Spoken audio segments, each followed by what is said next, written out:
जो भाजपा के रमेश भिदोड़ी हैं, क्या उनको शोभा देता है कि आप संसद में खड़े होकर ऐसी भाषा बोलते हैं? मोदी जी ने कहा नई संसद नई सोच, क्या यही सोच है आपकी?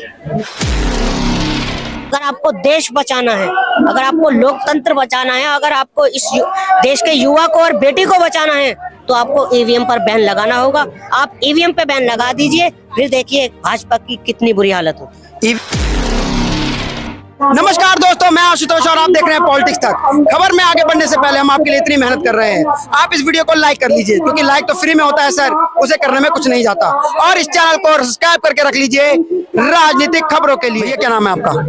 मेरा नाम मेहताब हिंदुस्तानी है और मैं कांग्रेस से दिल्ली महासचिव सेक्रेटरी प्रवक्ता राहुल गांधी प्रियंका गांधी सेना से। राहुल गांधी जी आज मध्य प्रदेश में, आप दिल्ली में हैं। देखिए, राहुल गांधी, आप जहां जाओगे, जहां नजर उठाओगे, वहीं राहुल गांधी को पाओगे। 5 राज्यों में चुनाव की घोषणा हो गई है, क्या लगता है क्या होगा? आपको नतीजा दिख रहा है, आप बदलाव देखिए कितनी जल्दी हो रहा है। और पांचों जगह हम बहुमत से जीत रहे हैं। भाजपा को हरा पाएंगे? बिल्कुल हरा पाएंगे। नफरत कितनी ताकतवर हो, मोहब्बत एक दिन जीतती है। और मोहम्मद से राहुल गांधी जीतेंगे? बिल्कुल मोहब्बत से जीतेंगे। हमारे देश की अखंडता ही ये है कि हिंदू मुस्लिम सिख ईसाई सब है मिलकर भाई भाई। ये देश जो चलेगा एकता से चलेगा, ये संविधान से चलेगा। यहाँ पर जो धर्म, मंदिर, मस्जिद, जातिवाद की राजनीति हो रही है, अब आप एक पत्रकार हो, अब हमारे देश का युवा सब समझ चुका है कि ये कर क्या रहे हैं देश। लेकिन पत्रकारों पे भी अब हमला हो रहा है, तो अब हम लोगों को भी डर लग रहा है। यही तो लोकतंत्र खत्म करने का वो है मकसद इनका।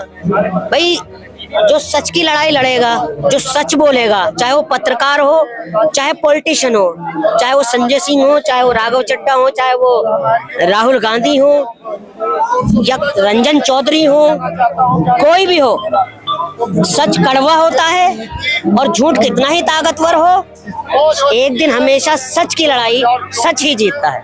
संविधान से देश अभी नहीं चल रहा। देखिए, संविधान, ये संविधान से देश चल रहा है कि तानाशाही चल रही है, मनमानी चल रही है? बताइए आप मुझे। क्या सिर्फ जो विपक्षी उन्हीं के लिए कानून है, आपके लिए कोई कानून नहीं है? एक सवाल किया हमारे नेताजी राहुल गांधी ने कि वो 20,000 करोड़ किसका है। सरनेम मोदी पर उनको उनकी सदस्य रद्द कर दी जाती है और उनका बंगला छीन लिया जाता है। और एक अल्पसंख्यक को अभद्र भाषा का प्रयोग, गाली देने का जो भाजपा के रमेश भिदोड़ी हैं, क्या उनको शोभा देता है कि आप संसद में खड़े होकर ऐसी भाषा बोलते हैं? मोदी जी ने कहा नई संसद नई सोच, क्या यही सोच है आपकी? महंगाई के मुद्दे पे क्या बोलेंगे? सिलेंडर सस्ता कर दिया मोदी जी ने। देखिए, सिलेंडर, बेरोजगारी, बेटियों की सुरक्षा, अब के 2024 में यही मुद्दा होगा। ना तो अब मंदिर मस्जिद का मुद्दा होगा, ना जातिवाद का मुद्दा होगा। अब इनसे जो सवाल करेगी देश की महिला करेगी, देश की बेटी करेगी, देश का नौजवान करेगा, देश का एजुकेटेड करेगा। इनको 2024 में पता चल जाएगा कि सिलेंडर क्या भाव है, क्या भाव नहीं है। स्मृति ईरानी को आपने देखा होगा, जब 350 रुपए सिलेंडर था तो सड़क पर जाम लगा दिया करती थी वो। आज वो ऐसी मौन होकर एसी में बैठी है, ना ही तो आज उनको देश की बेटी दिखाई दे रही है, ना ही महंगाई दिखाई दे रही है। एक थोड़ा सा इनकी बेटी के खिलाफ किसी ने टॉपिक किया था तो अपनी बेटी का उनको कितना बुरा लगा था। क्या देश की बेटियां और बेटियां उनकी बेटियों की तरह नहीं है, या सत्ता की ही भूखी थी बस? महिला आरक्षण ले आई मोदी सरकार, कह रही है महिला मोदी के साथ है। अच्छी बात है, हमने दोनों हाथों से, हमारी पार्टी ने सपोर्ट किया, खुलकर सपोर्ट किया। जितना हक जेंट्स का होता है इतना ही महिलाओं का होना चाहिए। मैं तो कहता हूँ 33% नहीं 50% होता, पूरा होता। इंडिया गठबंधन आई तो इंडिया का नाम ही हटाने लग गए मोदी जी। देखिए, ये एक इनकी विचारधारा और सोच बन गई है।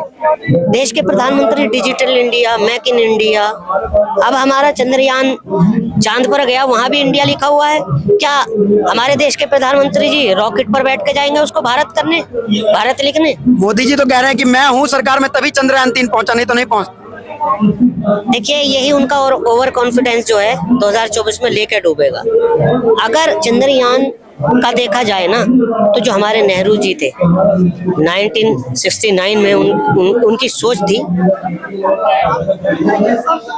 अगर इसका क्रेडिट मिलना चाहिए ना, तो उनको मिलना चाहिए जिन्होंने रात दिन मेहनत करके पढ़ाई लिख के अपनी जिनके माँ बापों ने उनको पढ़ाया रात दिन एक करके, जो हमारे देश के साइंटिस्ट हैं, मैं उनको सलाम करता हूँ, सलूट करता हूँ। जिनकी आज भी 18 महीने से सैलरी नहीं दी गई है, तो डूब के मर जाना चाहिए भाजपा सरकार को। मोदी जी कहते हैं सबका साथ सबका विकास। बिल्कुल सही प्रश्न किया आपने। सबका साथ सबका विकास हुआ जरूर है, मगर वो अडानी अंबानी जी का हुआ है। अगर किसी का विकास हुआ है तो अडानी अंबानी जी का हुआ है या उनके सहयोगियों का हुआ है। आप मुझे बताइए, कितने देश के नौजवान का, कितने देश के बेरोजगार युवाओं का विकास या सम्मान हुआ है, कितनी देश की बेटी का हुआ है। देख ही रहे हैं आपने पूरे देश में क्या माहौल बना रखा है इन्होंने, डर का माहौल। अगर आप भाजपा के खिलाफ बोलोगे तो जेल में जाओगे, अगर भाजपा में चले जाओगे तो साफ हो जाओगे। आपका कहना है सबका साथ एक दो का विकास। एक प्रधानमंत्री, एक देश, और किसके इशारे पर चल रहे हैं? अडानी अंबानी। आपको डर नहीं लग रहा? क्यों डर लगेगा? मुझे क्यों डर लगेगा? किसी पे भी यूएपीए लग जाता है, पत्रकारों पे लग गया। कोई नहीं, मैंने अभी कहा ना, झूठ कितना है भी ताकतवर हो, एक दिन सच्चाई की जीत होती है। कितने पत्रकार घर पे बैठ गए यूपीए के डर से। अगर पत्रकारों को जेल भेजना चाहिए तो नेशनल मीडिया वालों को भेजना चाहिए, गोदी मीडिया को भेजना चाहिए। जो सच की लड़ाई दिखा रहे हैं, जो जमीनी लड़ाई दिखा रहे हैं, जो सच बोल रहे हैं, ये उन पर दबाव बना रहे हैं, डराना चाह रहे हैं। आपने बोला गोदी मीडिया, क्या होता है गोदी मीडिया का, क्या मतलब है? गोदी मीडिया का मतलब ये है कि एक तरफा ही सब कुछ दिखाना। देखिए, चौथा स्तंभ होता है जो मीडिया होता है। 50-50 दिखाइए ना आप। सत्ता में तो भाजपा बैठी है और सवाल विपक्ष से हो रहे हैं, ये कौन सी पत्रकारी है? अविनाश शर्मा पर ईडी का छापा लगता है और सुधीर चौधरी जैसे जो भाजपा की दलाली कर रहे हैं, उनको मलाई खिलाई जा रही है। जो जिन्होंने देश में तिफरका फैला रखा है, जिन्होंने हिंदू मुस्लिम कर रखा है, जिन्होंने जातिवाद को बढ़ावा दिया जा रहा है, हिंदुस्तान में आग लगाने की कोशिश करी जा रही है। आप टीवी खोलिए, 8 बजे से जो टीवी खोलेंगे 9 बजे तक सिर्फ जातिवाद, हिंदू मुसलमान, मंदिर मस्जिद। राम मंदिर का होने वाला उद्घाटन जनवरी में। अच्छी बात है, अच्छी बात है। राम मेरे भी आदर्श है, मैं एक मुस्लिम परिवार से आता हूँ, मगर मंदिर मस्जिद से भला नहीं होगा।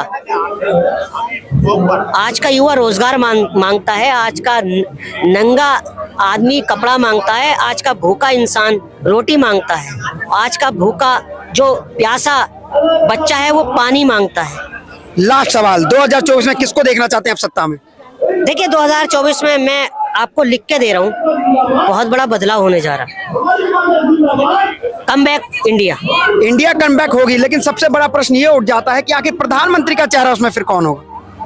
देखिए, देश के प्रधानमंत्री जो हैं हमारे, जो पहले तो हमारी पार्टी ने फैसला लिया है जब चुनाव होगा तो वो डिसाइड होगा किसको बनाना है, मगर जो चेहरा है वो जिसकी अध्यक्षता कर रहे हैं वो राहुल गांधी है। आपको लगता है ईवीएम से इलेक्शन होगा तो जीत पाएगी इंडिया? देखिए, मैं हर चैनल से बोलता रहा हूं और आपके चैनल से भी एक मेरी विनती है, जो हमारे न्यायमूर्ति हैं, जो इस वक्त फरिश्ता बनकर उतारे हैं भगवान ने, हमारे चीफ जस्टिस चंद्रचूड़, मैं उनसे यही अपील करूंगा, अगर आपको देश बचाना है, अगर आपको लोकतंत्र बचाना है, अगर आपको इस देश के युवा को और बेटी को बचाना है, तो आपको ईवीएम पर बैन लगाना होगा। आप ईवीएम पे बैन लगा दीजिए, फिर देखिए भाजपा की कितनी बुरी हालत होगी। ईवीएम से चुनाव होगा तो क्या लगता है कौन जीतेगा 2024? खेला वही भारतीय जनता पार्टी, कुछ ना कुछ दाल में काला नहीं, पूरा सब कुछ काला करती है। और ये हमारे देश का दुर्भाग्य है कि चुनाव आयोग भी उनका साथ दे रहा है। अब ये 5 राज्य में छत्तीसगढ़, राजस्थान, मध्य प्रदेश, मणिपुर नहीं, मिजोरम और तेलंगाना, 5 राज्यों में चुनाव होने वाले हैं। इसमें क्या लगता है किसकी सरकार आएगी? राजस्थान में तो कांग्रेस और छत्तीसगढ़ में तो कांग्रेस ही है, मध्य प्रदेश में किसकी सरकार आएगी? देखिए, आज मध्य प्रदेश में आपको देखने को मिल रहा है कि वहाँ के मंत्री, सांसद, एमएलए के चुनाव में उतारे जा रहे हैं। कहीं ना कहीं कितनी बड़ी घबराहट है, बौखलाए हुए हैं। वहाँ के मौजूदा मंत्री कह रहे हैं कि हमारी तबीयत खराब है, हम चुनाव नहीं लड़ सकते। तो मामा जी तो इस बार काम से गए, लेकिन राहुल गांधी, बदलाव होने जा रहा है। राहुल गांधी जी कल प्रेस कॉन्फ्रेंस कर रहे थे और उन्होंने गलती से बोल दिया कि राजस्थान और छत्तीसगढ़ की भी सरकार बदलने वाली है। वहाँ तो पहले से ही कांग्रेस की सरकार है। देखिए, मैंने देखा नहीं है जो आप बतला रहे हो, मगर हाँ पांचों राज्यों में बदलाव होने जा रहा है कांग्रेस की सरकार में।